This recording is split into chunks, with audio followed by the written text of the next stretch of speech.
If you hear me cry, fight new and high, you know that everybody loves those noops. Oh, noops. Good evening, everybody. Good evening, everybody. Welcome to Kappa Alpha Psi Fraternity Incorporated Epsilon Omicron 50th anniversary. I know y'all just gave it up for us, but that ain't loud enough. Kappa Alpha Psi Epsilon Omicron 50th anniversary celebration. Yo! All right, now we heard it. All right, we heard it. Before we get started, I want to pass the mic to Coach Owens so he can say a few words and address the audience, please.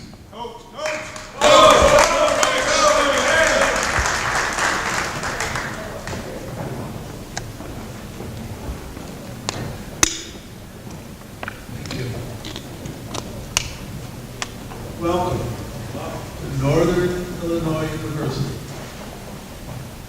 home of the Huskies.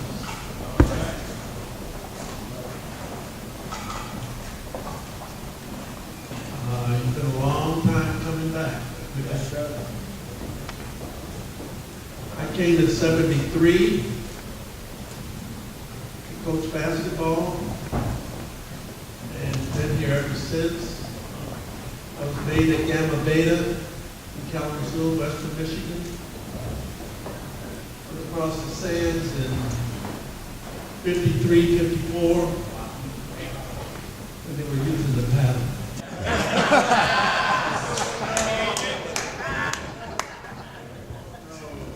When they left the paddle, they started rolling up Life magazines and Ebony magazines that let the paint hit you over the head. That's where the concussions came from. So it's a pleasure to have everybody return to the home, and the race will start right now. All righty.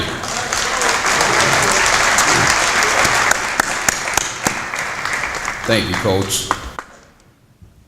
My name is Philip Powell, spring 1980. Kappa ship, chaotic age. Say yo ship. All right, we heard it. Captain's Club.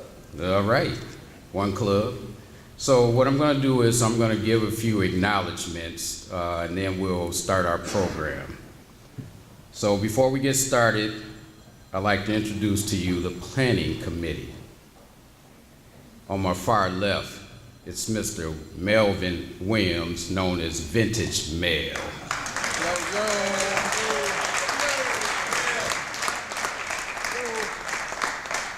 Next to him is Mr. Sheldon Smith from KSU.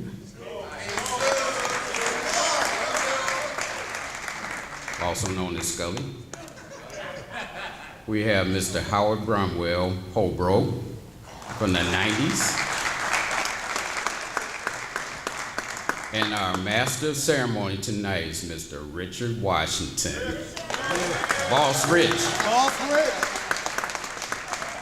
Ladies and gentlemen, you're here tonight to celebrate the 50th anniversary of Kappa Alpha Psi Epsilon Omicron chapter. This celebration is special. We appreciate you coming, and without you, this would not have happened. So give yourself a few hands.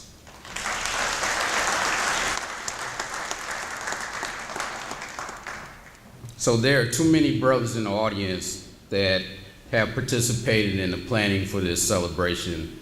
So you know who you are. I can't really call out your names, but you all have contributed to this celebration, and we were much appreciable for you putting your input in, and this is the result of it. So,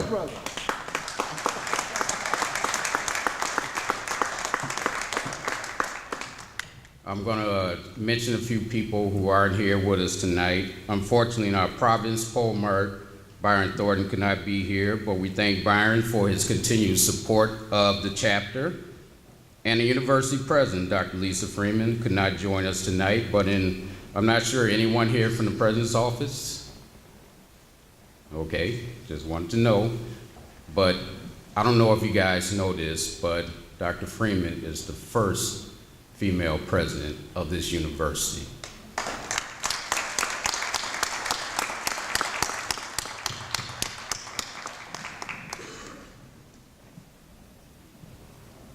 Diversity, equity, and inclusion has become a part of the strategic plan within the university in the past couple of years. Today, we recognize the administration from the Office of Academic, Diversity, Equity, and Inclusion for their support and assistance in helping to fund this event.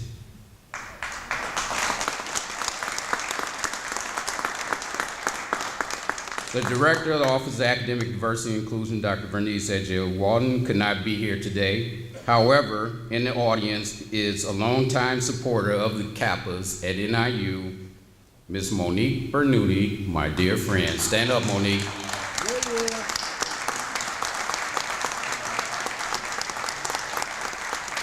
I have to mention, up till today, Monique was giving me help. The reserve signs on the table, things that I would mention, she'd say, Phil, you got it, you need this, and she helped me to put this together and keep me straight, besides the brothers, obviously. So thank you, Monique, appreciate that. All right. Also, we recognize the support of our athletic director, Mr. Sean T. Frazier. Mr. Frazier is not here, I believe. He has reached out to the members of the chapter to attend several athletic events. In December, Mr. Frazier invited a few of our members to join him at the athletic suite at the Quick Lane Bowl, and we gracefully accepted that invitation. And for one, we thank Mr. Frazier for his support over the years to the Kappas. And I have to say this, because I always say it, go Huskies! We all know that our students of color, as students of colors, we have to have a place we call home on campus.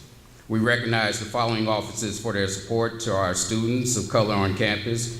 We ask that the representatives who are present from the following offices please stand. Hopefully someone's here. From the Office of Chance, from the Center for Black Studies, the Latino Resource Center, the Gender and Sexuality Resource Center, the Asian American Resource Center, and the Office of Greek Life. Ladies and gentlemen, these are a few individuals who work diligently to guide NIU students to become future leaders and also advocate on behalf of the mission of the university to promote excellence and engagement in teaching and learning, research, scholarship, creativity, artistry, and outreach and service. Thank you all for your service. Give them a hand. Thank you. Liz, can you come up, please? It is the mission of the NIU Alumni Association to build lifelong relationships with NIU alumni and friends by creating opportunities to connect and interact with the university community. Tonight we have with us Liz McKee, Director of Alumni Volunteer Engagement. Liz has some goodies to hand out, but I have to mention this. On the tables, you have cards in front of you with pencils. Please fill them out because the Alumni Association really wants to get your contact information and keep you aware of what's going on the campus and what's going on in the community so you can attend some of the events. And I have to say this, dig in your pockets to make our students successful. Come on up. So we have a little raffle.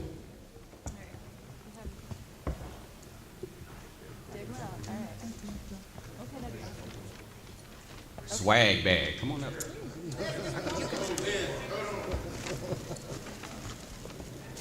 We got a few more. Oh, we got. All right, the first person name that we chose is Tammy Artis. Tammy Artis. How many you have? Quite a few. Okay. See, that's Monique helping again. All right, all right. Oh, okay, so we got to redraw. We got Well, 2 more. Okay, so Tammy definitely gets one. We got 2 more, so let's collect them and put them in here. Sorry about that. That's why I kept telling y'all to come on in so we can start the program.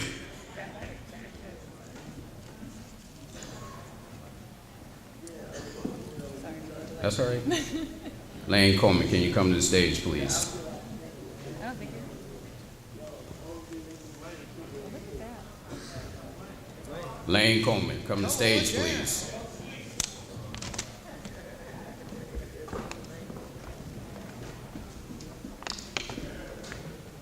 Hold on for a second, you'll be after her. All right. All right, so we got some names collected. Almost done.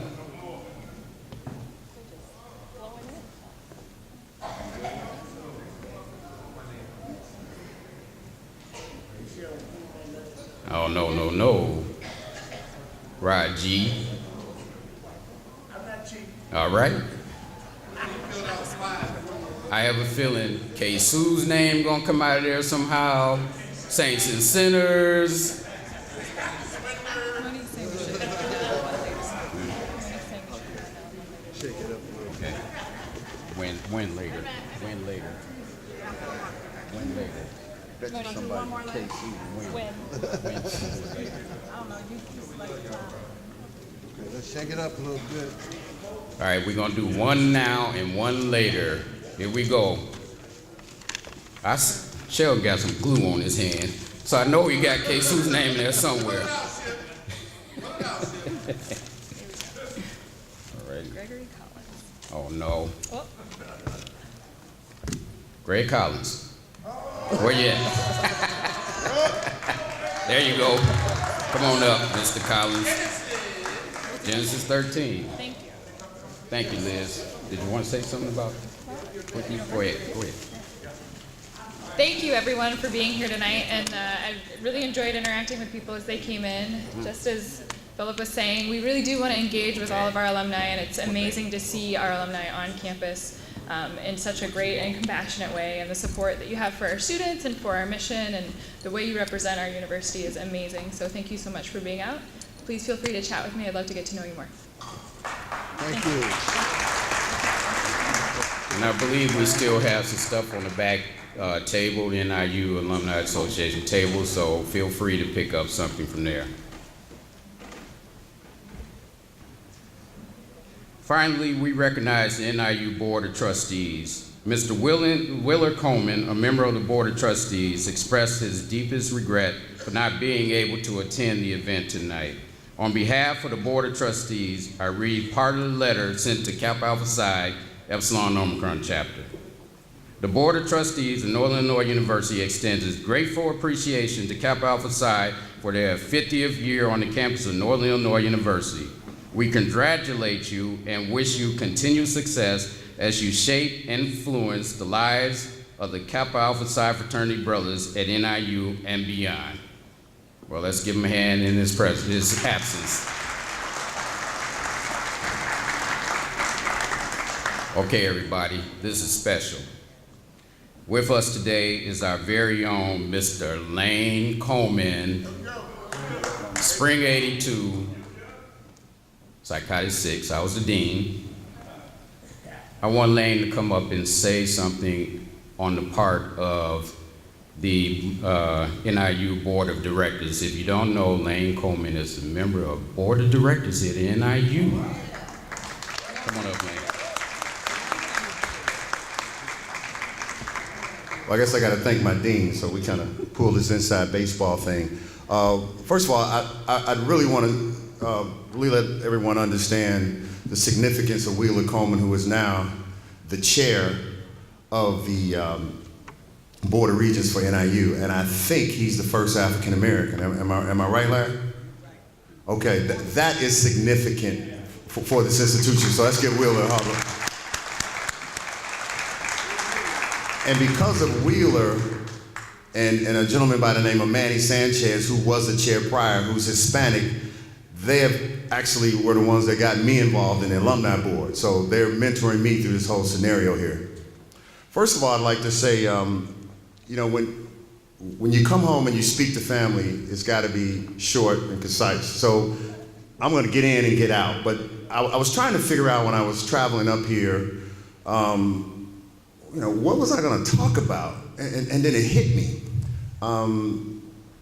We all had journeys and we've had our life lessons. And so the first one for me, you know, that came from my mother and my grandmother.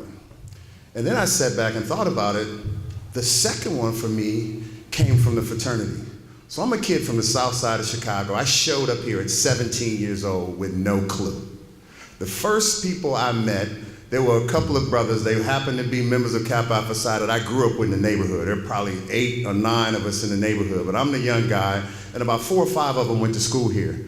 They were the guys that helped me move into my dorm room, educated me on, I like to call it, managing the GPA.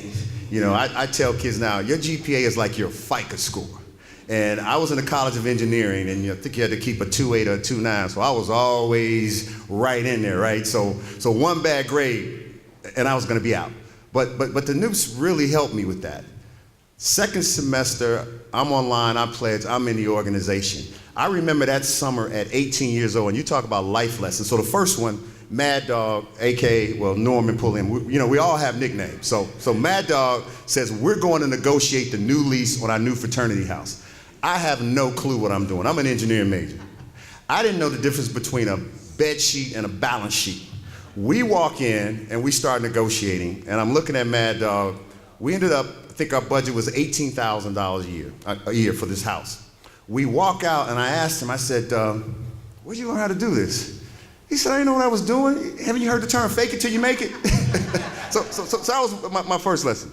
The second one, I've held various offices in the fraternity, secretary, exchequer, treasurer, and like I said, just associated with Kappa Alpha Psi, these lessons that I learned, you learn to figure things out. As an entrepreneur and businesses that I'm involved in, you have to learn to figure it out. One of the other things, junior year, I'm the pole mark, and we had a situation, and I get this call from Larry Bowles. He says, you need to come in and talk to me. And I got notified that we were gonna have our charter suspended. This lesson was understanding politics, and I like to use the term inside baseball. Larry explained to me what was gonna happen and how it was gonna happen. And he used this term, fiduciary responsibility on me. He says, Lane, I love you and I've mentored you, and nobody loves Kappa more than me, but you going down tomorrow, man. So I have to meet Larry in the president of the university's office, and we have this whole conversation. The outcome, we're slapped with the suspension, but when you talk about politics, Larry called me, said, meet me in my office at 5. We sat down and he explained to me what had just happened, what was gonna happen, and now what I needed to do to get us back on the campus. So I think we were out for about 6 months. I was able to come back in and negotiate and get the charter renewed. But once again, these are life lessons that you can't buy this. So with that said, I'm gonna wrap this up. Oh, and one of my other passions is, I love a great bottle of red wine, and I never forget, I think it was Skull and Mad Dog that gave me that first bottle of Wild Irish Rose, you know?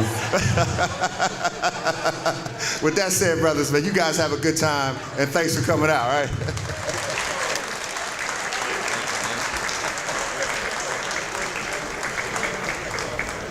Brother Posey, Wayne Posey. Can you come to the stage, please? Brother Posey. All right, we're gonna move on to the part of the program y'all been waiting on, to eat. So I'm bringing up Brother Posey to say a blessing.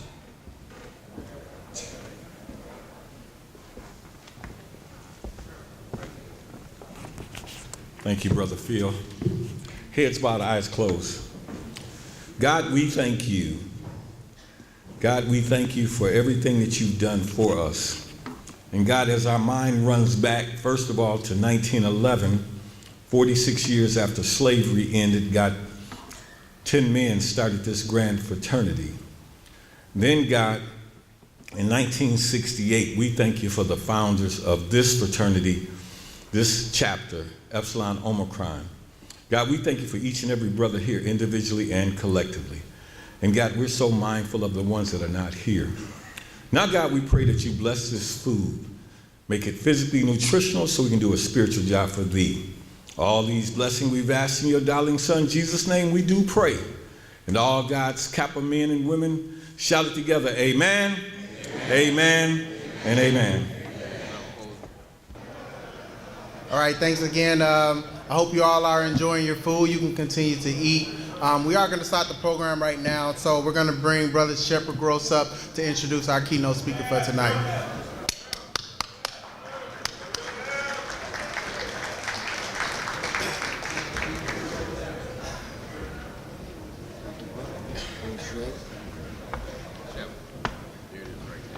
Okay. Okay. All right. Good evening, everyone. It's a beautiful evening. Everybody's looking beautiful. I'm talking about the women, the men, y'all look all right. But I want to introduce the keynote speaker, Brother Larry Bowles, Dr. Larry Bowles. Before I bring him up, I'm going to tell you a little story. A short story. Sorry, Larry. We went to Puerto Rico for Evo 24's, was it Tyrone 40th anniversary? We went down there, Larry's luggage didn't come. So he's sitting in the room depressed. His wife Cecilia says, Shump, you gotta go get Larry. I go to this room, he's sitting in the dark, watching TV. It's beautiful weather, wasn't it, Steve? About 85 degrees. Steve Warren was there. Beautiful day. So I said, Larry, what you gonna do? So he said, I don't have no clothes. So I said, I got some. I gave him some clothes. I had some new clothes. They weren't used clothes. I had this beautiful silk shirt. Larry had the silk shirts. They went, Cecilia, Denise, and Angie went and bought him some underwear and socks because he wasn't getting my underwear. Bought some underwear, so the next time I see Larry, he was pimping. He had a hat on. I'm like, then Larry tells me, Shuck, somebody told me I wear your clothes better than you. I didn't want to break his heart because it was a man told him that. Well, I let him get away with it. So from then on, they called us Big Shep, Little Shep. Big Shep, Little Shep. So we get back, we had a great time. He sent that shirt back to me, his beautiful silk shirt, sent it back to him. So I told my mother, I was like, you know, she laughing at the jokes too. Big Shep, Little Shep. She said, you let him you didn't let him keep those clothes as much as he's done for you and your family, your friends at this university, because that's what Larry's done. He's done a lot for EO, even though he's from Gamma Ups. He's worked over 35 years for this EO chapter. He's done a yeoman's job. So everybody, all the EO nukes should get up and give Dr. Larry Bowles a standing ovation.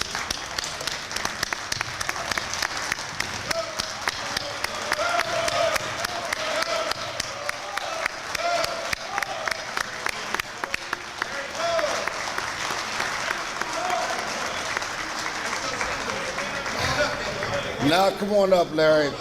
We got something to present to you. Frankie J, you in the house? Frankie J. Come on, you got it?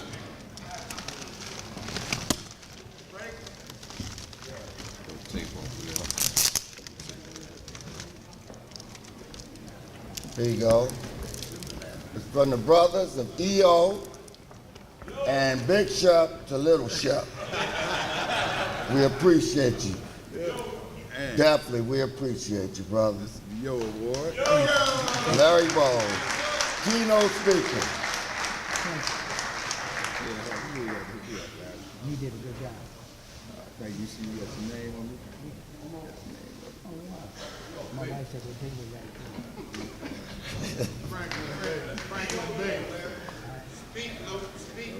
right. Sure. Oh, boy, I got it. You got it. Thanks, Chef. My man. You know that. You know that. You know Love that. you, brother. All right, all right, all right. Good evening, everyone. One of the things Kappa say to another Kappa about to speak is speech short. That's what they say. My name is Larry Bowes. I went to Southern Illinois University in Carbondale, Illinois. Graduated in 4 years. 2 years later, I had a master's degree. I got a job as the assistant dean of students at SIU. Worked there for 1 year. Left there and went to McMurray College in Jacksonville, Illinois, where I became the dean of students, one of the youngest, if not the youngest, in America, at 25 years of age. When I was thinking about what to say tonight, I thought about a phone call I got from an alpha. And he called me to tell me that he went to Northern, and I had trained him in the residence halls in regards to student discipline. And he called me and he told me that he had just been promoted to a full professor at DePaul University. He was kind of young guy. I said, well, that's great, and I congratulated him. He said, that ain't why I called you, Larry. He said, I was doing some research on Greeks, on hazing, on student affairs. I said, uh-huh. He said, you're in all the publications. He said, everything I'm reading is Larry Bowes. He said, your picture is in 2 of the books that I'm reading. I said, I know. I got a copy. He said, you know what, Larry? He said, when you were at Northern, he said, you were writing these articles and publishing in books when we thought you didn't know what the hell you were doing over there in your office. I said, I know. He said, Larry, you're one of the foremost authorities in America on hazing, Greek life. I said, I know. He said, well, you know what? I was talking to my boys at Michigan, and I was talking to my boys at Stanford, and I talked to my boys on the East Coast. I said, uh-huh. He said, they all hire you as a consultant. When they have hazing problems, they call Larry Bowes. I said, I made that money. I'm guilty. Well, my wife used to say, where you going all the time? I said, I'm going to do some consulting. She never asked me what it was about. So, you know, I am blessed. I'm here to talk about achievement, and I'm here to talk about EO chapter. That's what I want to do. But if you haven't achieved anything in your life, it's kind of hard to tell people they need to do good and achieve and talk about the things that they have achieved. The last thing I'm going to tell you about Larry Bowes is at 25 years of age, I was publishing articles in referee journals. A referee journal is something a professor would give his right arm to do. And I had an article in the Law of Higher Education. A lawyer would give his right arm to have one thing in there. I had a case there. It was a watershed case.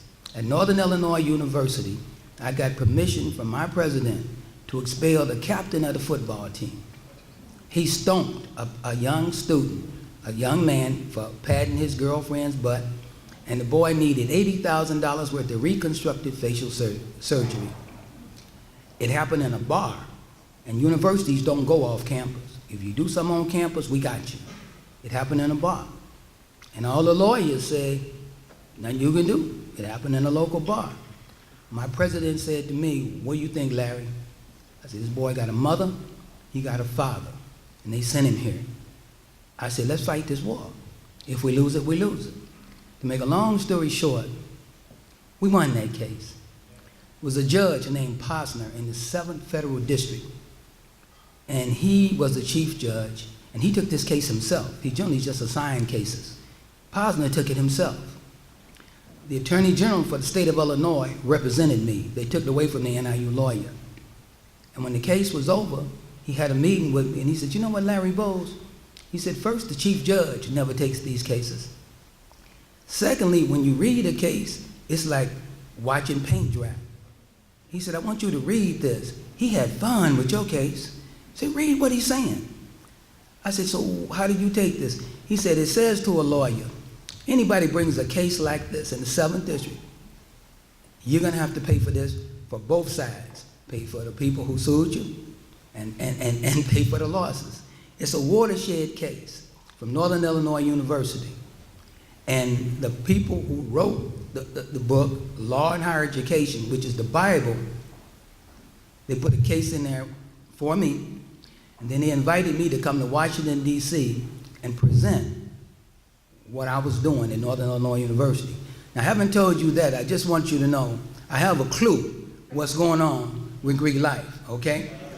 Now, what I want to say to you is this. At Northern Illinois University, I came from Gamma Epsilon, not Gamma O. I came from Gamma Epsilon. Gamma Epsilon. When I was an undergraduate and I was a junior, the guys leaving the chapter gave us the chapter and a speech and $50,000 in the checking account. And then they looked at us, me in particular, and said, don't lose this money. And there better be more money than that when we come back as alums to see. Well, 2 years later, me and my guys graduated. It was $100,000 in the Gamma Epsilon checking account. We didn't owe anybody anything. We drew 30,000 people to Carbondale, Illinois.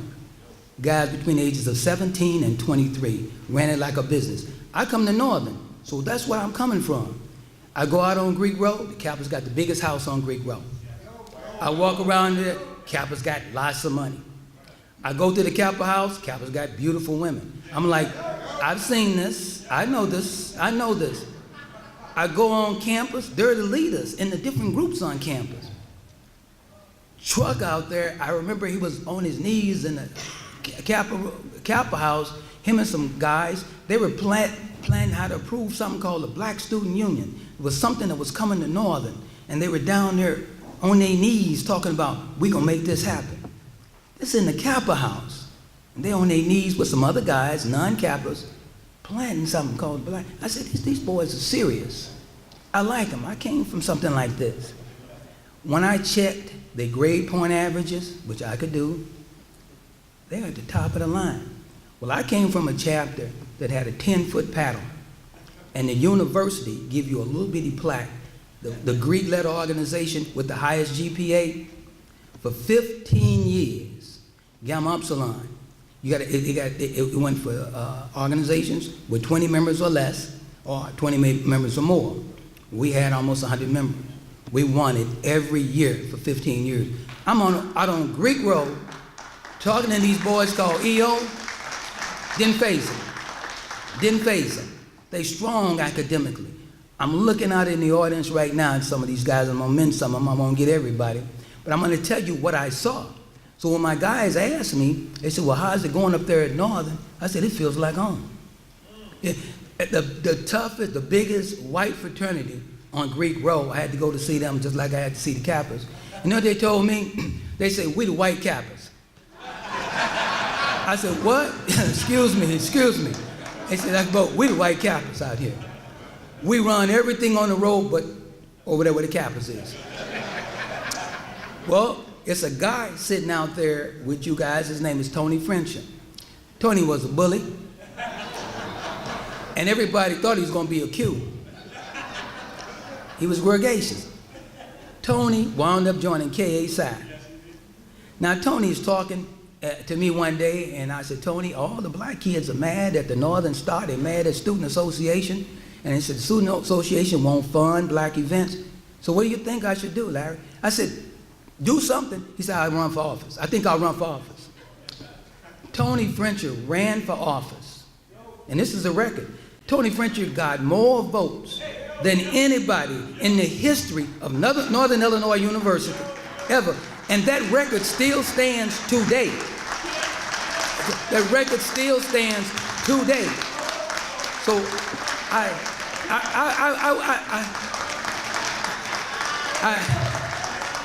I was trying to figure out how Tony pulled off something like that, knowing Tony, right? So I asked some of my white students on Greek Road, because that's what controlled the elections, along with some students in the residence halls, but the Greeks would all vote together, and they would control the politics without a few people. They said, well, you know what happened, Larry? I said, what? Tony got all those white sororities to vote for him, 100%.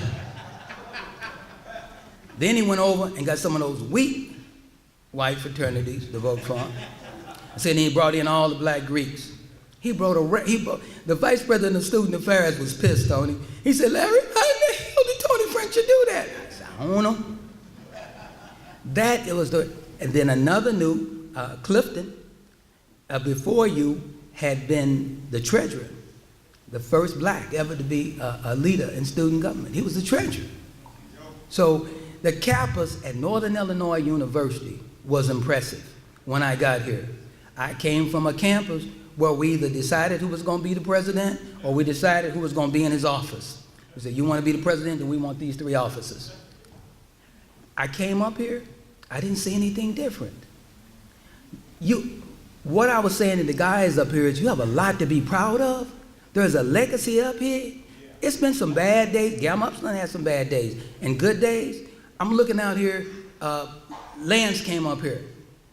Lane Coleman was up. Let me tell you something about Lane Coleman. He was talking about me. I had the conversation with him. The part he didn't tell you was, the president said to me, them damn Kappas gotta go. I said, why? He said, there have been 28 fights in the Greek Row area. I said, yes, sir. They've been in 24 of them. So now I'm gonna fast forward this about Lane. Lane left Northern when he became a naval aviator. Did you hear me? Saw him in Ebony magazine. A naval aviator. He owns his own company. He ain't gonna tell you. He owns his own company in Detroit.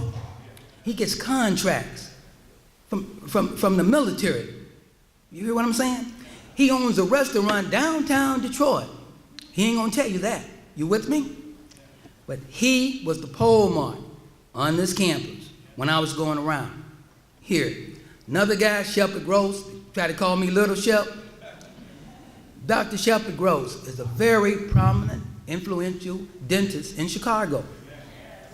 I bet you 90% of the people in this room that know him are his patients. I'm one of them, and so is my wife.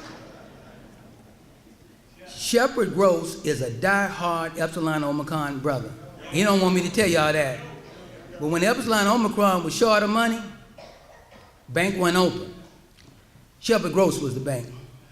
He takes care, don't let him fool you. He takes care of this chapter where he can, when he can. And he loves it so deeply.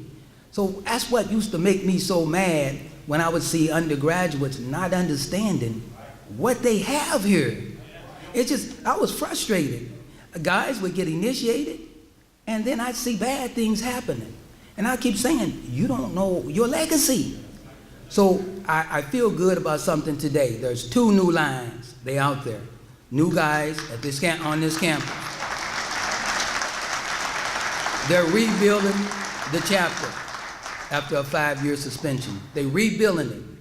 I had lunch with those guys one day, and we talked, and I said, you can ask me any question you want to. And they said, they asked me some questions. They said, you have any questions? I said, I only have one for all of y'all. So what's the question? I said, well, y'all threw me a lot of softball answers. And ask me that one question that you feel embarrassed to ask me. Only one guy raised his hand. I said, what is it? He said, how do we become EO noobs? We got the T-shirts. We got made by the Grand Chapter. But how do we become EO? I said, that's a good question. You got your 50th anniversary coming. I said, it's going to be full of EO noobs. Just walk up to any one of them and say, tell me what it takes to be a real EO noob. And they looked at me. I said, that day coming, because I know who's out there. So what I'm saying to you guys is, I'm so glad you're here. We're all blessed that you're here. When I was working at Northern, I'm retired now, President Bill Monat sent one of his assistants to get me. Now I went to his office and I said, Bill, something wrong? He said, no, Larry. I said, my fraternity in trouble? He said, no, Larry. He said, listen, they told me your guys are in the red and white, right? I said, yes, sir. He said, I'm having a big event at my house. And that so-and-so president from Toledo, when we play Toledo a football game, he parades all these students in there, student leaders, in the cocktail party. I said, okay. He said, I want them boys in the red and white at my house. Can you get them here? I said, I got them. I mean, your legacy here at Northern Illinois University. Tyrone Bonds sitting out there. Tyrone Bonds is a very, very successful corporate executive. Recently, I'm looking on my Facebook. That's what I do now. I'm retired. And there is Tyrone. Tyrone sent me a picture. And he's in South Carolina at a predominantly black college. And he's robing the president because Tyrone is the vice chair of the board of trustees. Okay? So he's robing the president. It's a female. I think she was a Delta. And he's robing her. And he sent me this picture of him and another guy. And I looked at it and I smiled to myself. And Ty said, do you know this guy? He said he knows you. Well, the guy in the picture is the president of Harris Stowe State University in St. Louis. He became the president there at 32 years of age. And he was out there for this lady to be installed as the president. And he told Tyrone, he said, you know, Dr. Bowles is my mentor. Hell yeah, I know him. He called me and said, Larry, you sure you know this guy? I said, I know him. I'm his mentor. We have done great things in Kappa Alpha Psi. This chapter here in DeKalb would ride to Carbondale, the Kappa Carnival with 30,000 strong. Now, I'm going to tell you what y'all would do. First, you would call down there and tell me to put y'all's name on the trophy before you even played basketball. And I said, Larry, could you? No. And then you say, put them in this order. We said, it's a bunch of guys coming from all over America to try to win this trophy. They said, do you know how to spell my name, Larry? Spell our name right on the trophy. I would have teams call Gamma Epsilon, and they said, we're going to get them boys from Northern. We don't care. They came out of Kansas one year, and they had a 5-star All-American who was in Sports Illustrated. He said, we're going to kick their butt. Northern beat them by 20 points. And talk why they was beating them. I mean, that's why we know. They would come to Carbondale, the Kappa Carnival. I lived in the Kappa house with 100 Kappas. We had to get up out of our beds. Paul Mark say, you know, EO gonna want y'all's bed. You got a girlfriend? Tell her you coming. So the next year, I went over and talked to the Teeks, who was a white fraternity. And I said, I notice y'all leave every time there's Kappa Carnival. He said, about 5 to 10 guys stay. I said, I'd like to rent out y'all's frat house. They said, well, rent it? I said, yeah, you get them other guys out. I said, what'd you charge me a bed? They said, $20 a bed. I said, I'll give you 10. They say, deal. So I go back and I tell the pole mark, I cut a good deal. I'm feeling good. I said, we got this house. We're going to make money on it. We're going to rent it out to the brothers from around the country. The pole boy said, no, Larry, no. What are we going to do? We're going to get this damn house to EO. You know when they get down here, you want to sleep in your bed? Put them boys from EO over there in that house. Tyrone know that. Tyrone know, they know that that's how they roll. So they got lots of deference wherever they went. Everybody knew them. And if you came to Northern, the word was you don't spend no money if you're a Kappa. If you can get here to DeKalb, even if you hitchhike, you don't need no money. Food, drinks, whatever you need. What I'm telling you about, they were known nationwide for hospitality.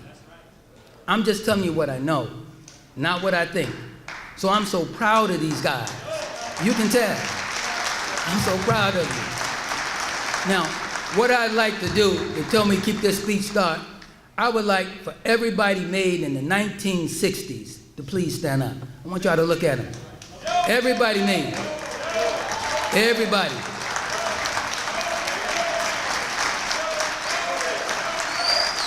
These are the founders. These gentlemen here founded this chapter. You can sit, brothers. You can sit. Now I want to ask all the brothers made in the 1970s, please stand. Please stand. All the brothers made in the 1970s.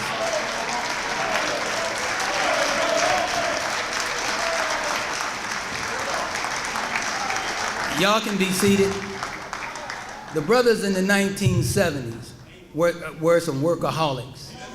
They were some workaholics, and they fought to make this chapter great. They fought to make it great. And I could walk across campus, and the Kappas have been doing something in the residence halls, they call them. I call them dorms or something. I could walk up on just one of them and say, listen, I'm hearing this going on over here in this hall.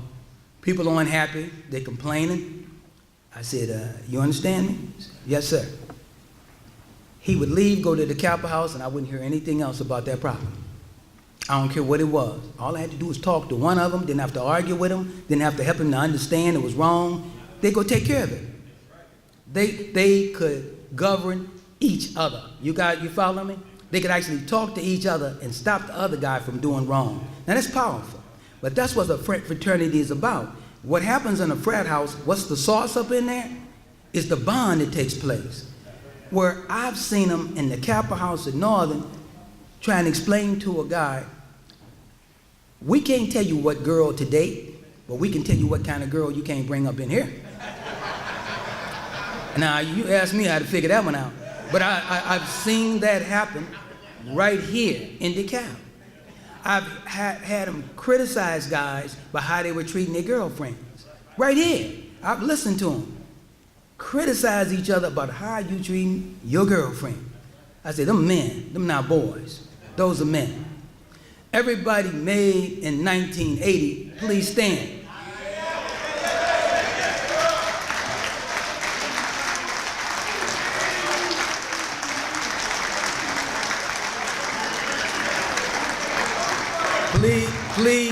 Please be seated. Please be seated.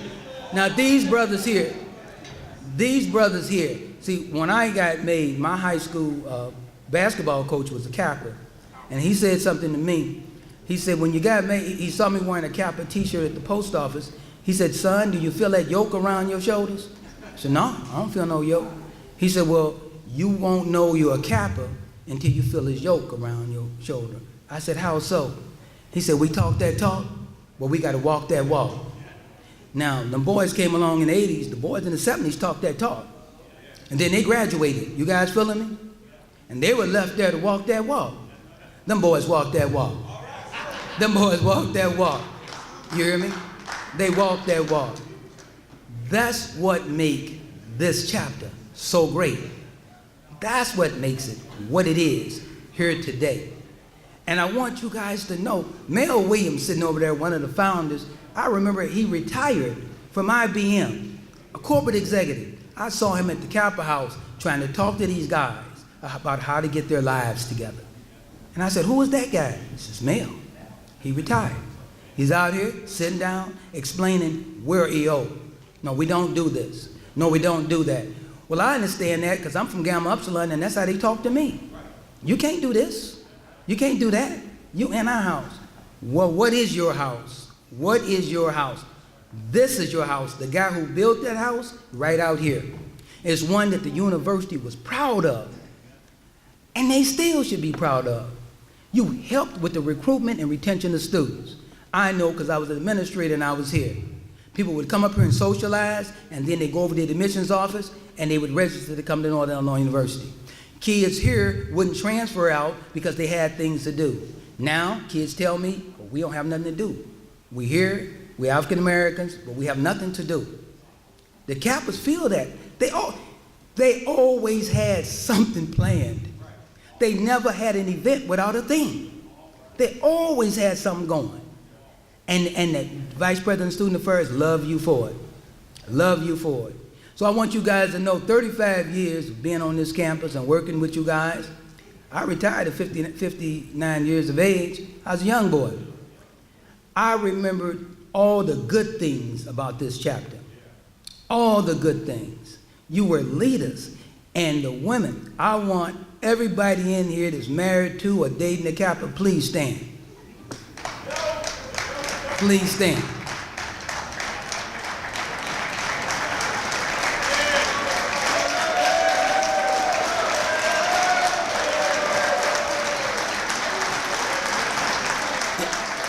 Please be seated. Now, let me tell you why I wanted you to stand. And my wife, she had to stand too. You understand? Because our women are fine. That's what we do. And as they age, they still fine. You hear me? So I wanted y'all to see.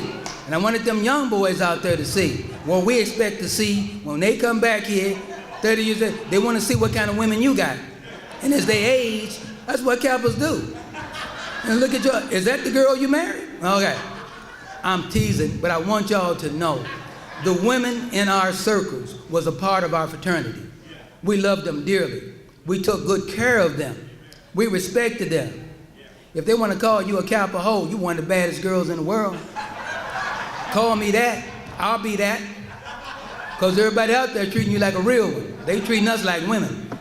I'm saying to you, I'm going to cut my speech short, but I had to say this because I love you guys. I love you guys, okay?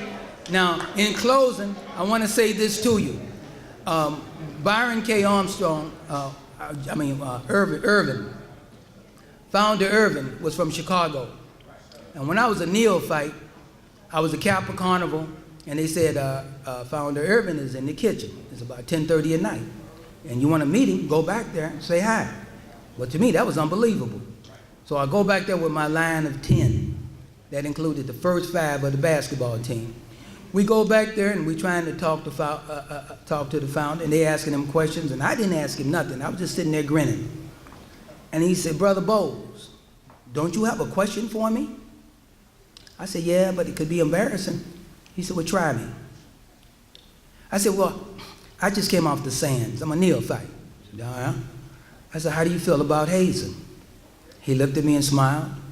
He said, I'm not embarrassed by that question. He said, you shouldn't answer a question with a question, but I'm going to lead it with a question, and then I'm going to tell you what I think. His question to me is, he said, what do you think about me? I said, you the most grandest Kappa in the world. You one of the founders of KA Psi, like those founders sitting right there. They have a different issue. And I said, you're one of the grandest. He said, well, Larry Bowles, who whooped my ass? I said, nobody. He said, so you telling me you can be a great Kappa without ass whooping? I said, I didn't have that choice, but on hindsight, I think I could have been just as good a Kappa as I am now.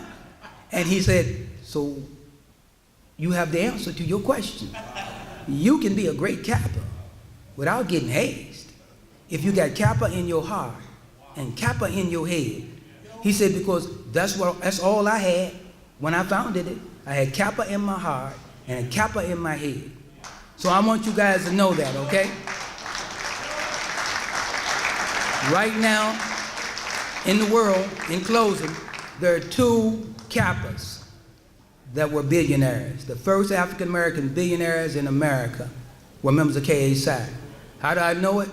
I saw them at our national conclave speaking at the national conclave. Reggie Lewis was the first one, corporate America, unbelievable. The second one, you're really gonna like this. His name is Robert Bob Johnson. He owned BET. He sold BET for about $3 billion, I believe. Well, I met him as an undergrad. And the old noobs from the 60s used to tell me, you know him personally, Larry. I said, I don't know about.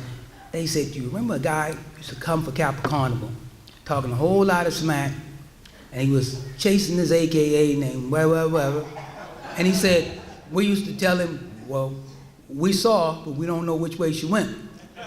Well, he said, that was Bob Johnson.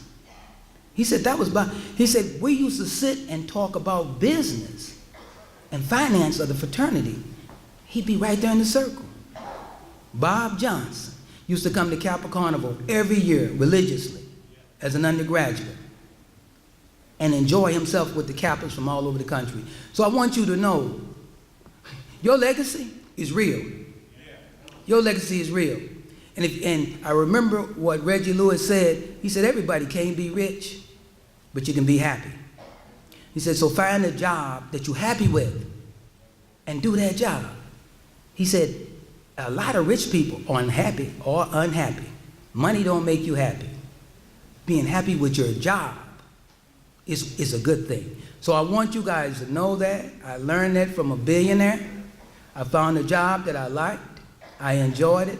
And then when they told me that I could retire with 80% of my growth with a 3% raise with compounded interest. Now I'm slow. But I'm like, I told Cecilia, you can unpack those bags here for a while, baby. I can do this, okay? Thank you, guys.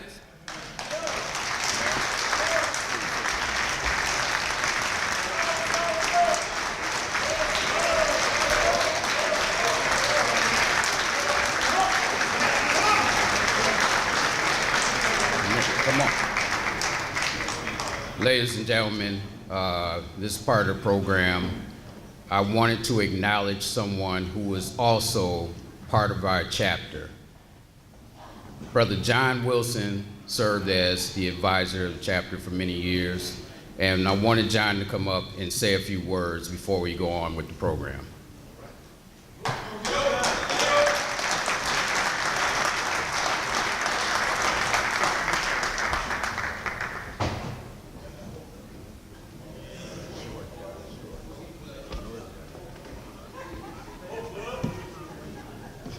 What's up? What's up? Come on. Where you at? Shit. Come on. That's right. Thank you. Thank you. Thank you. Thank you.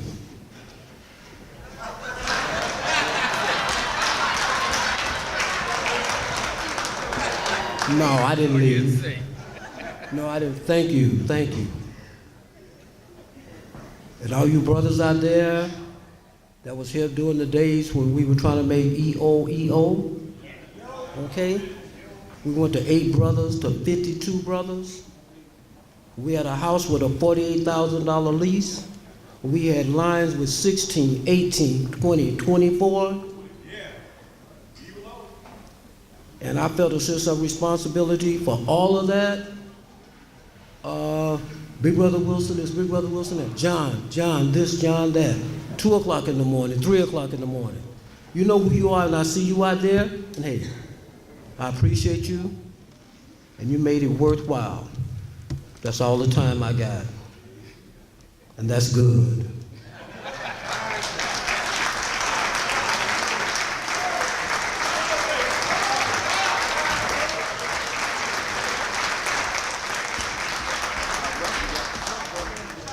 All right, y'all give it up for one of our charter members. As you can see, our charter members just celebrate their 50th anniversary about 3 years ago.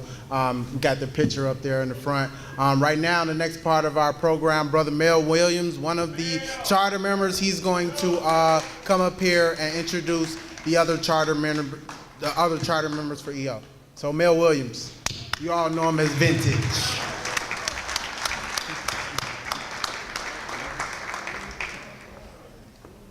Greetings. I'm going to make this very short. When I got to NIU in 62, 63, there was 1 black faculty member, 2 black families in all of DeKalb. It was kind of a different time. There was an AKA chapter and a chapter of Alphas. And the university's position was, if you're black and a female, AKA. And if you're black and a male, you got to be an alpha. But we said no to that.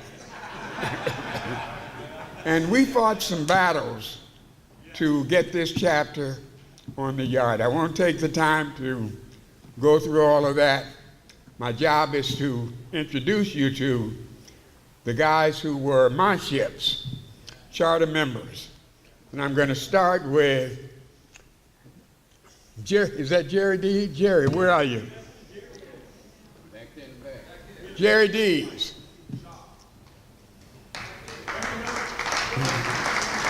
All the way in the rear. Charles Chuck Wallace, stand Chuck.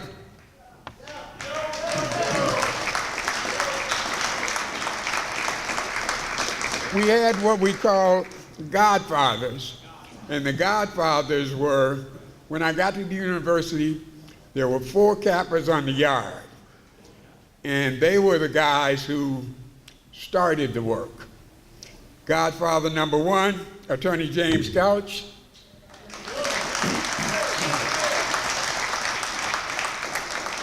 He was responsible for the Alpha Rho chapter taking our line and making us. Next to him is Brother Thomas Walker.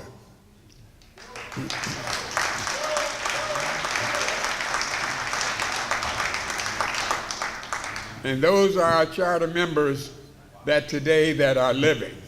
But equally as important as those guys were the guys that came right after them that I think you should meet. They were the 60s brothers. Jeffrey Anderson, Jeffrey Stanton. Bernard Jennings. Richard Turner. Lee Andrew Wade. Damon Anderson. Who am I missing? I got everybody? Oh, Curtis Berry. Marvin Bell.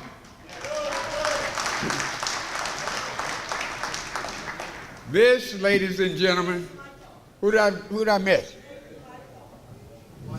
Oh, wait. I got 2. David Naves and Michael Lito.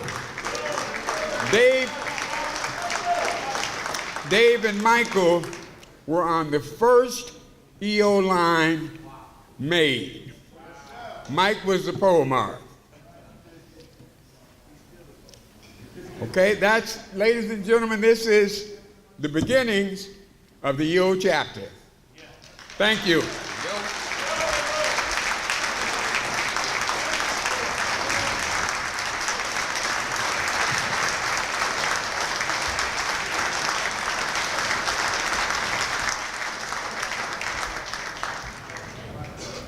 Thank you, Brother Williams. I know we always remember who our founding 10 fathers are for the fraternity as a whole, but since we're here celebrating EO as a chapter, it is great to see so many founders here today. So I truly hope that everybody utilizes this opportunity to talk with these brothers and to get as much knowledge as possible. And I personally just want to say thank you, because without any of you all, none of us in this room probably would be Kappa. So again, thank you all for laying the path.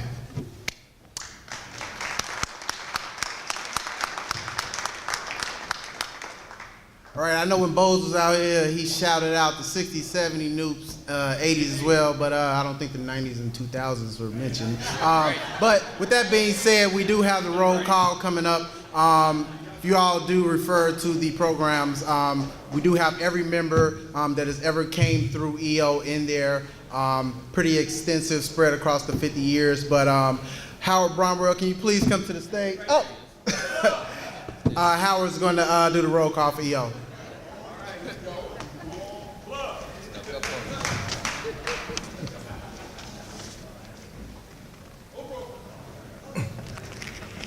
Good evening, everyone. How's everyone doing tonight? Weekend's good? I can't hear you. One more time? All right, that's better. Everyone's eating good? Yep. All right, awesome. So I just want to just say, brothers, we made it. This is the 50th. And about the 50th, it was, this is really dear to me, because I was here, I was initiated in spring '92, and I was part of the 25th anniversary, and I thought it was just fitting that I, throw my hat in and contribute towards the 50. So I have to say that, I really appreciate the brothers to really put it out there, to really contribute, and to really make this happen. So give yourself a hand for that.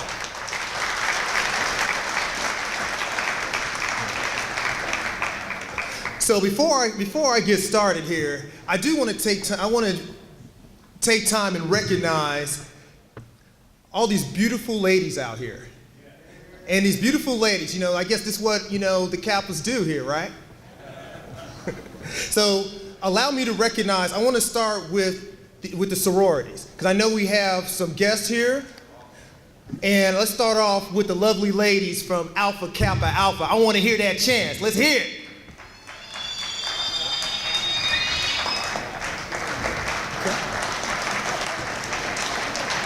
All right. Okay. Now next, I want to hear those glamorous girls from Delta Sigma Theta. Let's hear that call here.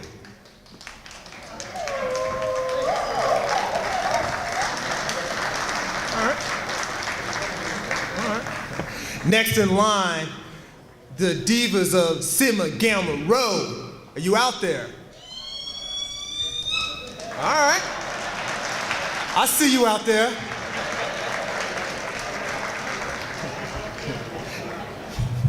And next but not least, the wonderful girls from Zeta Phi Beta.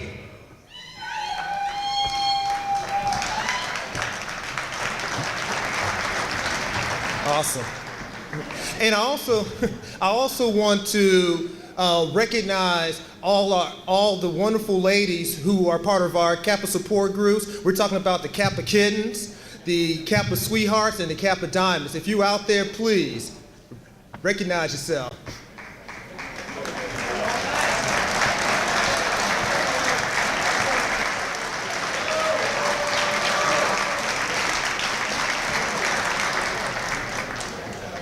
All right, that being said, let's go ahead and get this started here. So I want to start off and start recognizing some of these lines here, especially some of the brothers, who made this happen. We're talking about the brothers from Sensitive 7. I got Mike Lito and Dave Nays. If you out there, recognize yourself.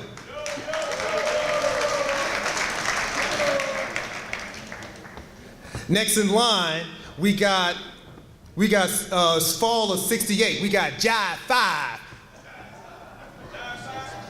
Anyone up there? J5? Oh, there you go. Don't be shy. Because I know I've spoken to a few of you out there asking for information. Okay. Next on the list, we got the Harmonious 9, Spring 69. We got any representatives out there? Yo.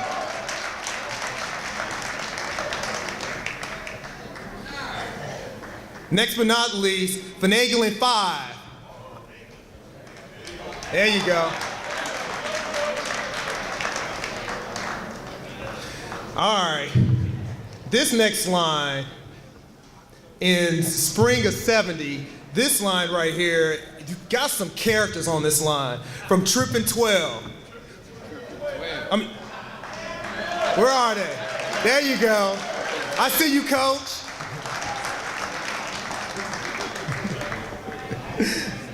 Next up, do we have any brothers from Three Stooges, Fall 70? Okay.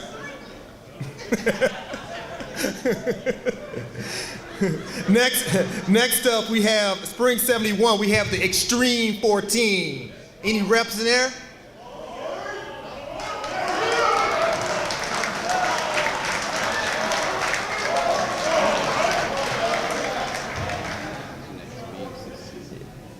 Yeah. Next up, anyone from, we got Evil O 24. Stand up and recognize. I see you, Tybon. Where's Joe? Hey, Jerry Latt. There you go, I see you. Next up to bat, we got Mean 16, Spring 73. Yo. I see you, Doc.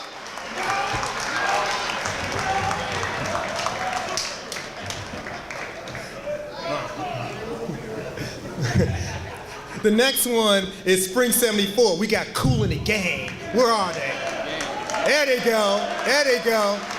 I see you, Club. All right. Now in Spring 75, we got Slick 6. Where are they? There we go.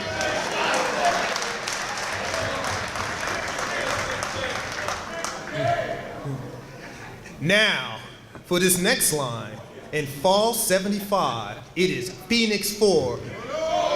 Representing 100%, right? Okay. And the next one, probably taken out from one of the black exploitation movies, Slaughterhouse 5.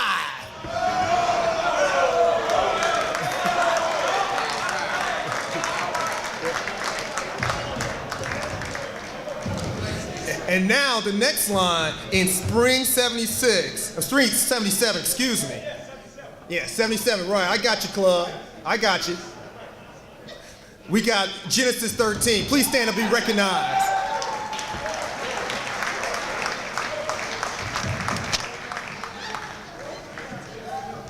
This next line, ladies and gentlemen, it's a lot of them. We're talking about a lot. We're talking about you got some that are saints and you got some that are sinners. And there's saints and sinners. Spring of 78, stand up and be recognized.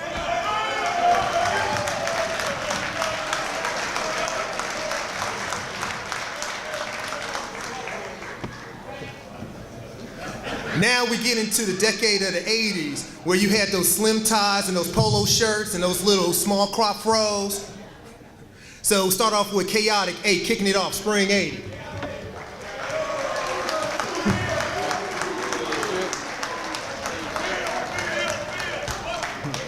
And next in line, we got fall 80, double dose. Where's Chris? There he is, I see him.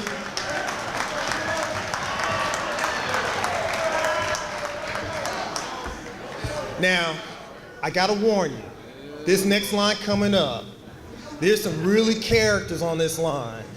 And for some reason, they're just some characters of this line. Yeah. So I've heard. So this line, in spring 81, it's 11 of them. It's called a touchable 11, but they're known as K-Suit. Where are you? Stick up.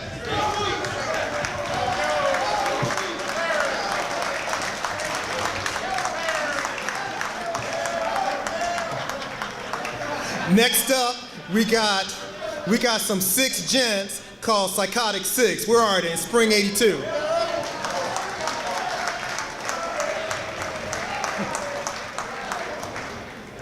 This next line is Fire and Ice in fall 82. We got any brothers out there that representing? Okay. All right, this next line, I think I know them pretty well, and they know me. Spring 83, Bonafide 5, stand up and be recognized.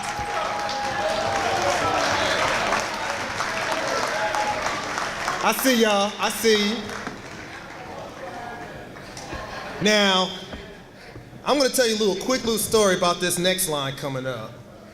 And I know my ships can attest to this. They're very sinister and very devious. And hence they're called Sinister 7, fall 83. Stand up and be recognized. Woody, Tino, Eugene. Next up, we have Suicide Mission in fall 85. It was 4 of them.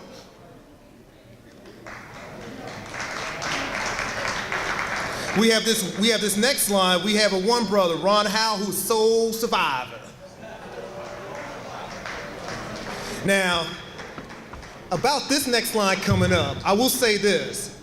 These are some unique guys. They are pretty boys, some animals. Heck, they're pretty much what the face of the 80s in my book. No disrespect to the others, but I even had to go out and introduce them. They're Devastating 7. Stand up and be recognized.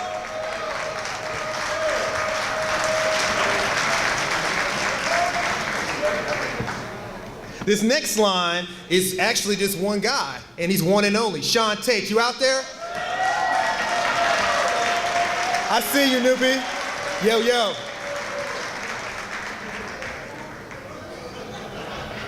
Now, this next line, in the summer, we had Mysterious 5. Are you out there?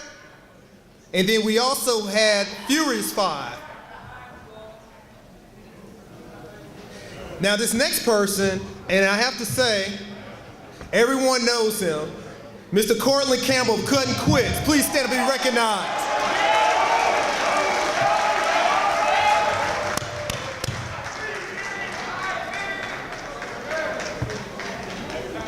Now this next line coming up, now we're starting to the 90s where you have your Z Cavariccis, you have your little gear, house music, all that good stuff in the 90s. So we start off in fall 90, chaos and confusion.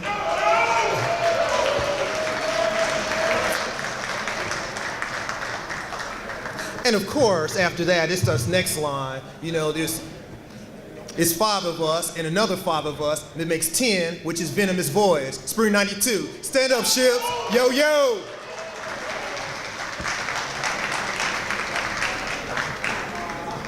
This next line. Yeah, this next line. We have 5 guys, and 5 of them survive. 5 survive. Stand up. Yo, yo. I see you, roommate. And we got these next 2. We got this next line. Too Smooth, fall 96.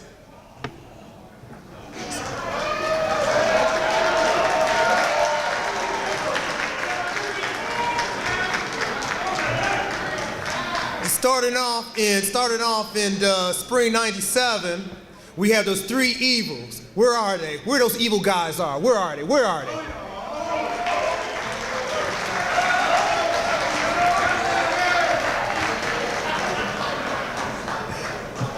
This next line in spring 98, 3 the hard way. Where are they? All right. This next line, spring 2000, going into millennial, we have the Ace of Diamonds.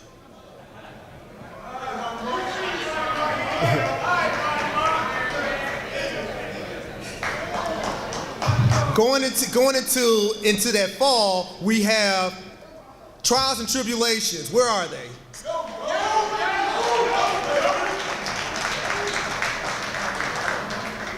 And now we got in spring 02, In Too Deep. Where are they?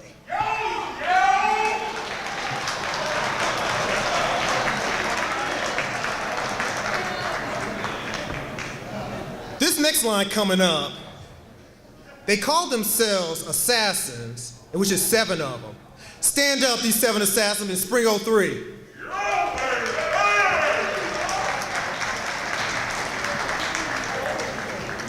Next on the list, we got Mass Destruction in fall 03. Stand up and be recognized.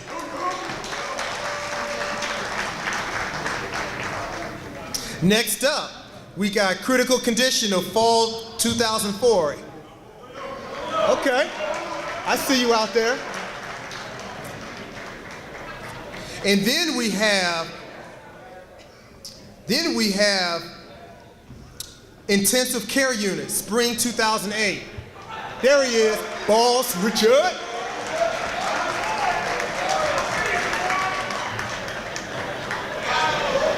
Next up, we have brothers from Death Before Dishonor. Are you out there? Stand up to be recognized.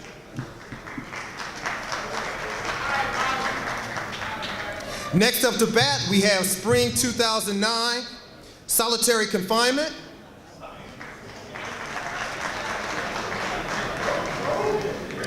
Next up in fall 2010, we got Disorderly Conduct.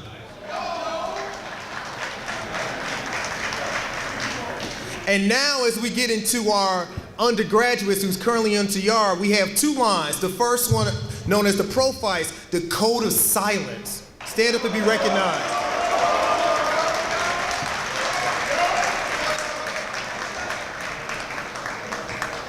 And last but not least, everyone give a round of applause to the new spring 2018 Neophytes, Constant Vigilance.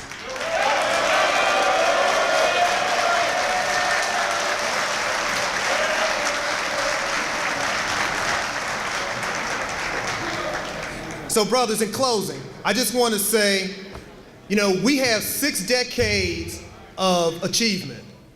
And with that 6 decades, we got to keep this bond alive. And by doing that, let's all keep, get together, and there's a lot of brothers out there in different industries. Network, do what you can, and to do that, we have a roll call. We have a role in which we're keeping information as far as your numbers and everything. So please contact Cortland Campbell. Thank you, Brother Campbell. And please get with him, and he's going to update the roster so we can keep, we can still keep in contact. Other than that, that's all from me. Yo.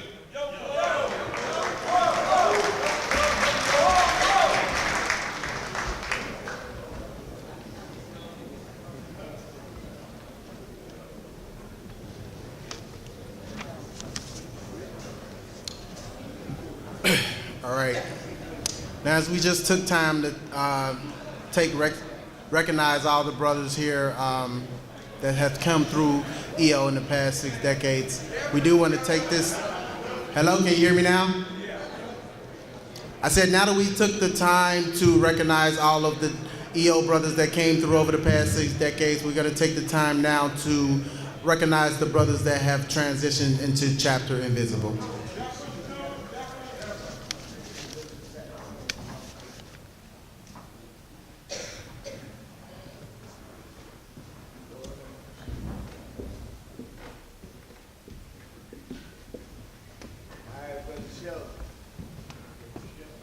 Good evening, everyone. My name is Sheldon Smith. I was indoctrinated into the fraternity in spring of '81 under the ship Untouchable 11. This certain portion of the program, I'm a prelude to a video that was put together by Brother Eric Lindsay that shows brothers from '69 until today that have transitioned that was part of the fraternity. It's an important part for myself because I had a ship, Mr. Cleon Bolden, that transitioned. We were made in '81, and in '86, Super Bowl Sunday, the year the Bears won the Super Bowl, he had an accident and he transitioned. So it's dear to my heart because once we become brothers, we're all family, and we know what it's like to lose a family member. And he was an important part of my family. And at this time, we're going to play video of all the brothers that have transitioned to this day.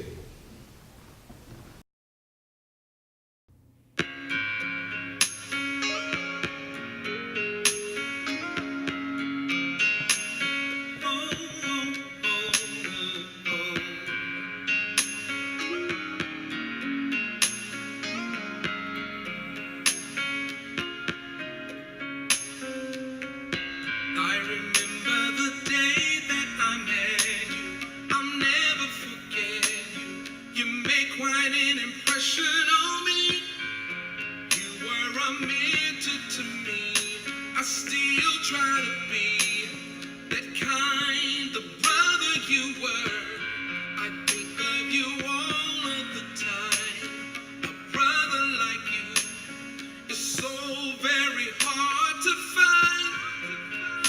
The ultimate brother, there were no others. You made Kappa feel like family. The day that you went away, I have to say that a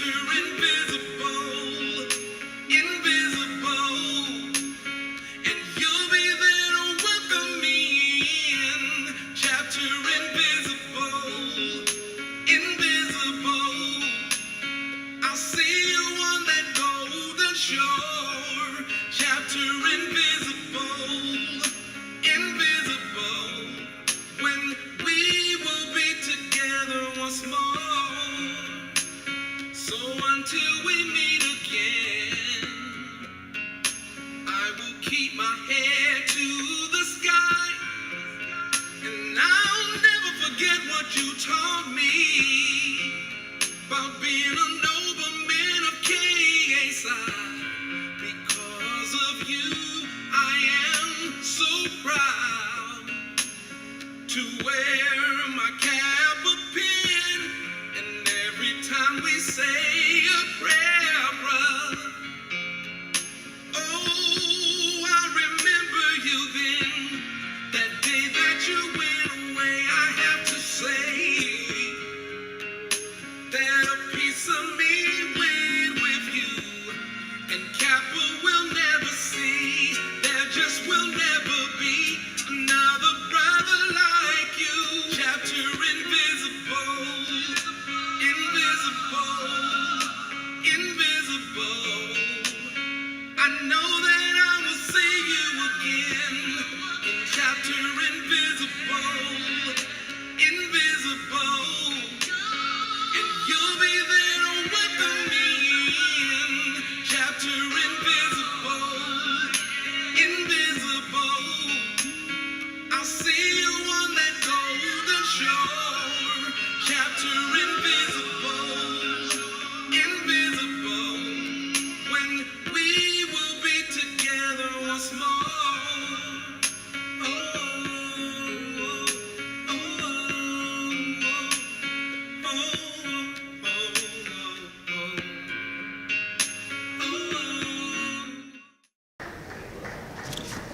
All right, again, thank you, Brother Lindsay, for putting that together. We really do appreciate that. The next part of the program is going to be the Kappa hymn.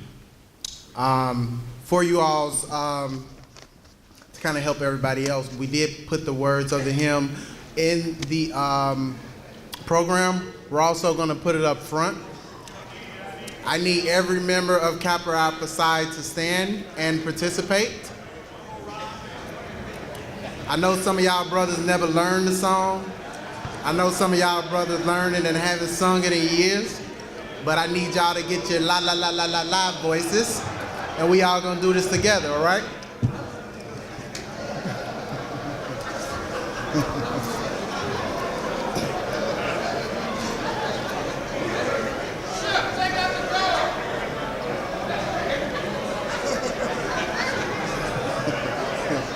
Shut up.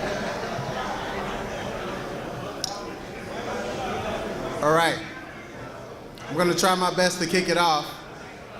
And I want y'all to sing along with me. Right over left. I know some of y'all don't remember protocol either. Hey, right over left, and everybody be quiet. Shh.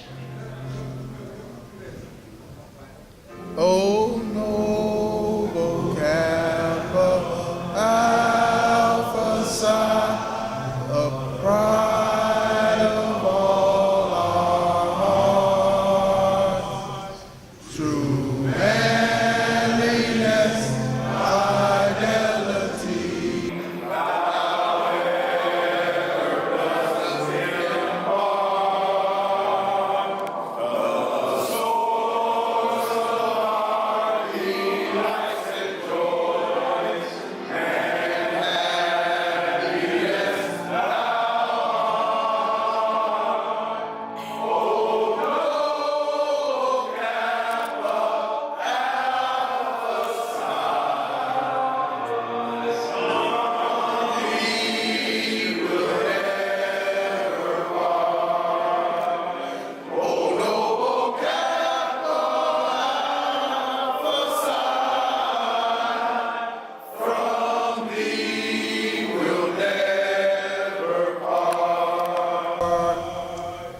Now in the days of happiness, of pleasure and good cheer, I lift the cup of joy and health to every member here, to those who loved and toiled and strove for thee and others.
Yo, yo.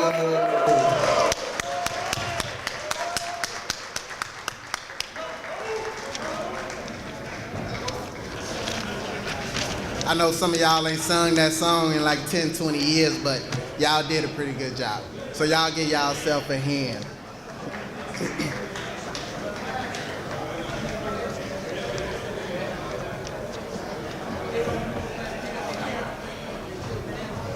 All right, moving on to the remainder of the program. We're nearing the end.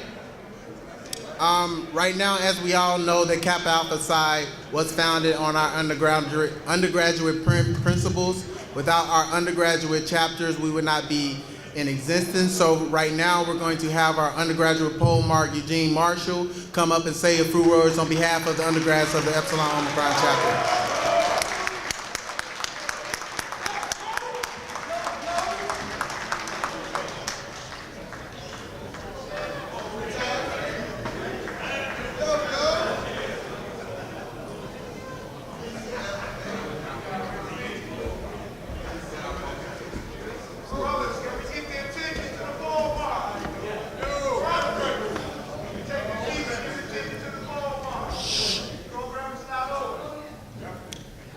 Good evening, brothers. I'm Eugene Marshall, the pole mark of the undergraduate chapter of the best undergraduate chapter in the mighty North Central province of Kappa Alpha Psi Fraternity Incorporated.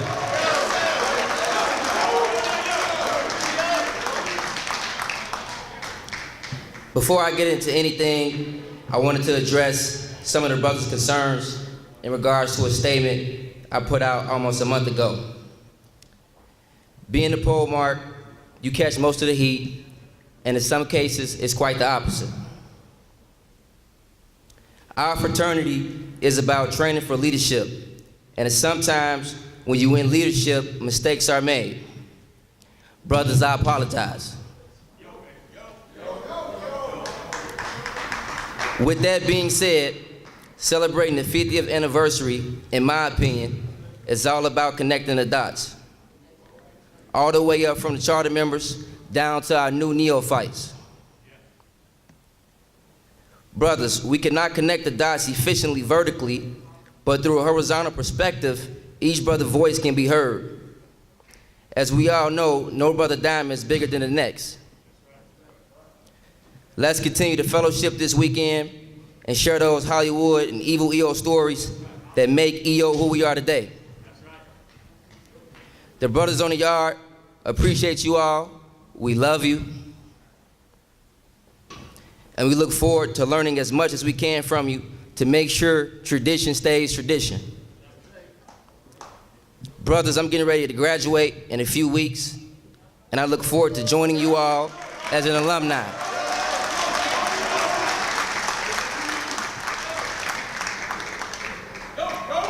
With that being said, when all our student days are done and we from school must go, still we will honor, love, and sing thy praises o'er and o'er. And I look forward to joining an alumni chapter and dying a good Kappa man. Yo to my EO noobs.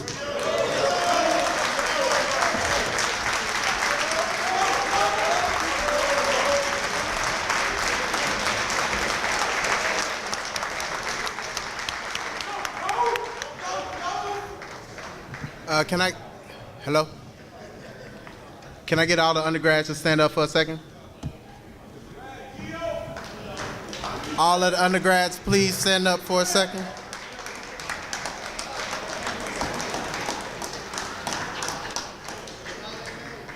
So just kind of a message to you all, even though you all are looking at 50 years of EO history around this room, you all are in control of the chapter right now. And you got all these brothers in this room looking at y'all, pretty much asking you all the question, what's next for EO? So keep that in mind. You know, this, like Eugene said, this chapter, this fraternity was founded on achievement and leadership. So just know that you all have the power to make EO even better than it has been the first 50 years. So we all looking at y'all, just so y'all know.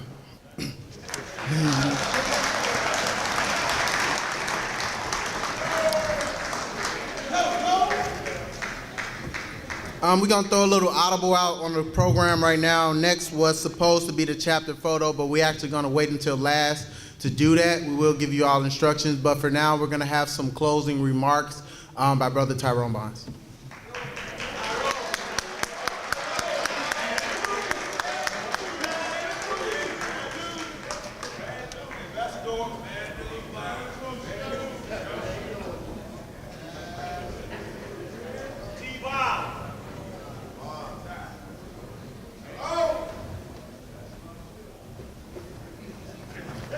Yo-yo.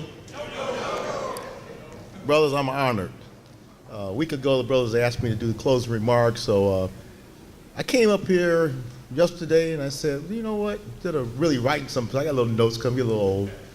I said, let me just observe what I see. So starting off, you know, in fact, what I want to do first, the committee to put this together, let's give them a...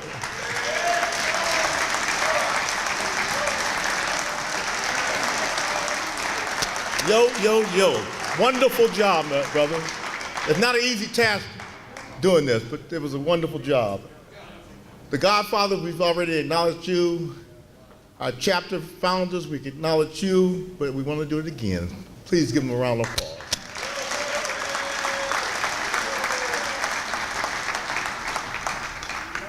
As I was sitting here looking at the charter, April 27th, 1968. What happened on April 4th, 1968? Martin Luther King got assassinated. Can you imagine what these brothers was going through? America was up in arms. Race riots was all over the place. But these brothers stood there and stayed with that charter and made sure that we had something here at EO. CNN stated 1968 is arguably the most historic year in modern U.S. history. Well, you know what that? It's called Kappa Alpha Psi here at EO. Now, one of the things that I observed this week, and I'm proud of this one, I saw that Kappa swag. I didn't see no Kappa shag. We don't roll like that, brothers. So young brothers, we don't roll like that. We don't roll like that. We got brothers from all over the United States that came here. Every brother that's traveled from over other states, please stand. I want to acknowledge you. Damn, that's half the room.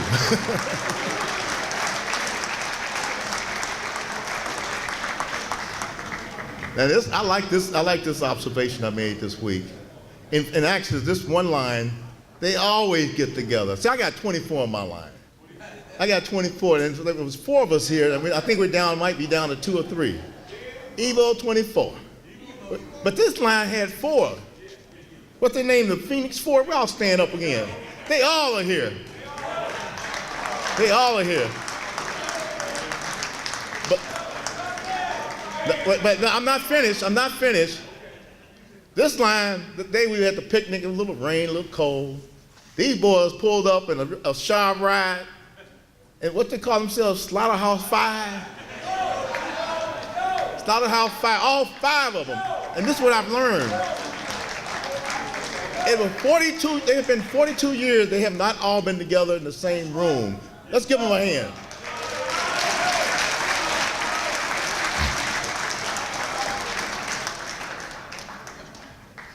You know, as we went to the roll calls, they asked the brothers to stand up in the 60s and the 70s and the 80s and this and then that. Well, what I realized, we got a franchise, brother. The Noops have built a franchise on this yard. So young brothers, we're here to help you. We're going to serve it back up. We're going to build them numbers up. We're going to get that big house like we used to have. And this time we're going to own it. You know what I'm saying? And that's the point I want to make. We got to mentor each other. We come to these events, it's not all about the partying anymore. It's about building our wealth and building our knowledge and giving back to that next generation and being there with them. I got a couple things I want to regress here. You know, I thought about what brought me to Kappa Alpha Psi. And I can start off with what kept me away. when I was a freshman and we were here for orientation, them dudes with them nice caps on, them football players in the summer, they would pull up to the dorm, pulling all the pretty freshman girls. I said, man, what are these dudes about? So we started a club called Lucky 13. But be honest with you, there's one brother in this room, I don't want to embarrass him, but I'm going to ask him to stand up because he's done two great things in my life. Donald Martin, Strong, please stand up.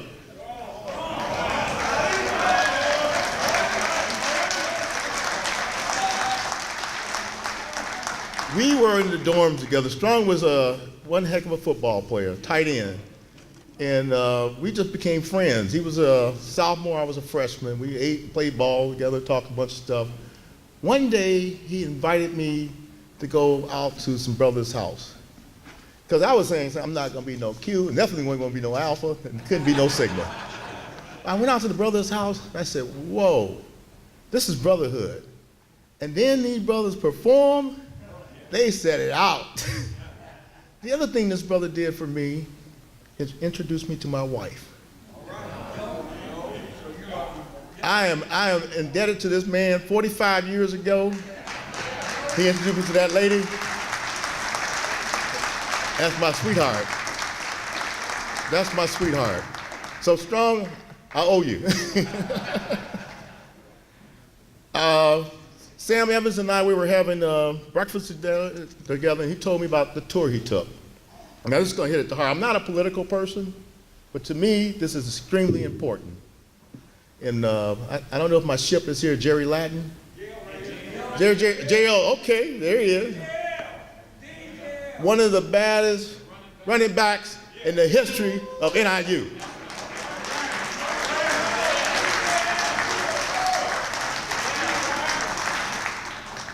We have submitted his name a few years ago for the Hall of Fame, and the vote came back. They didn't really get back to us, so that's a cause I'm not giving up.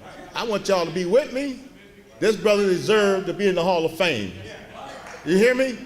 This brother deserved it. It's a number of other brothers deserve it. But this one here, he left here and went to the NFL, and he got the stats too. So we'll talk about that later, but that's what I'm going to close with. We need to empower ourselves to make some things happen and keep this thing going. But I'm going to drop the mic now. Thank y'all. Have a good evening.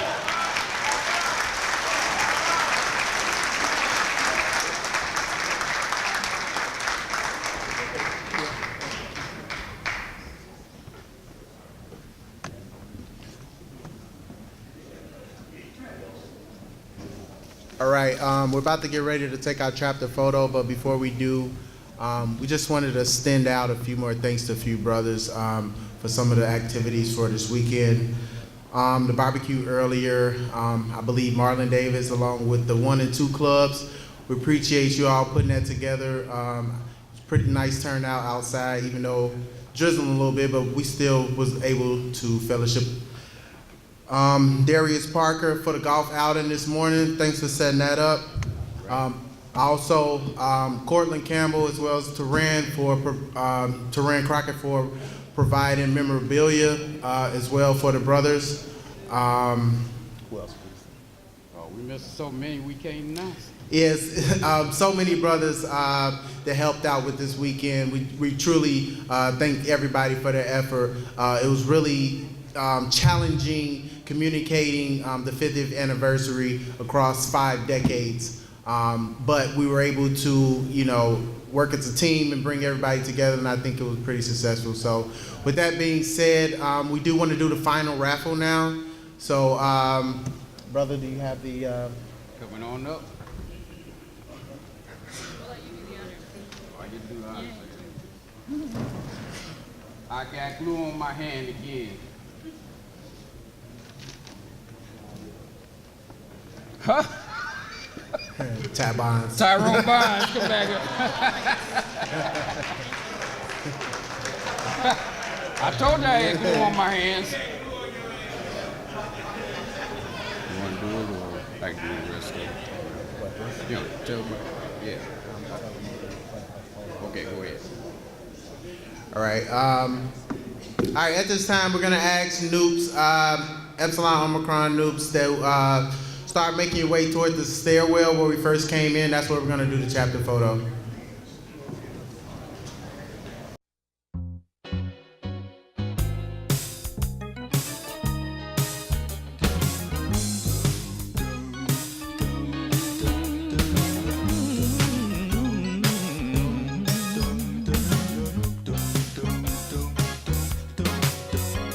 Everybody loves those Kappas. They love that K-A side.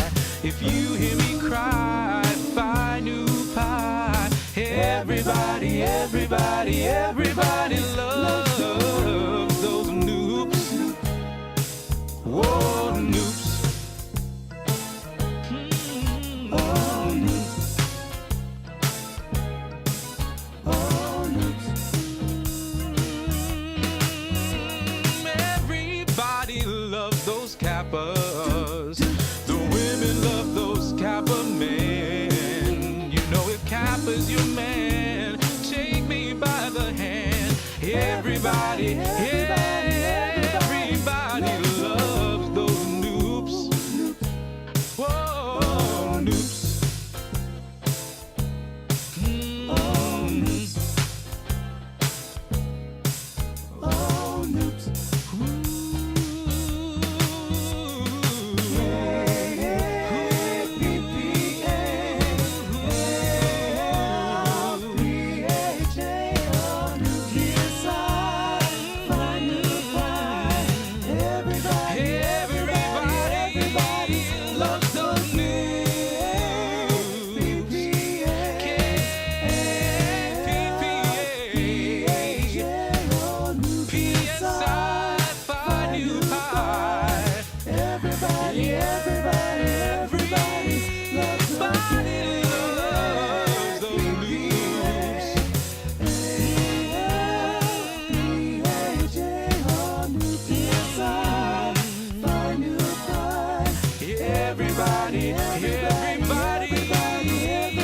Everybody loves those Kappas.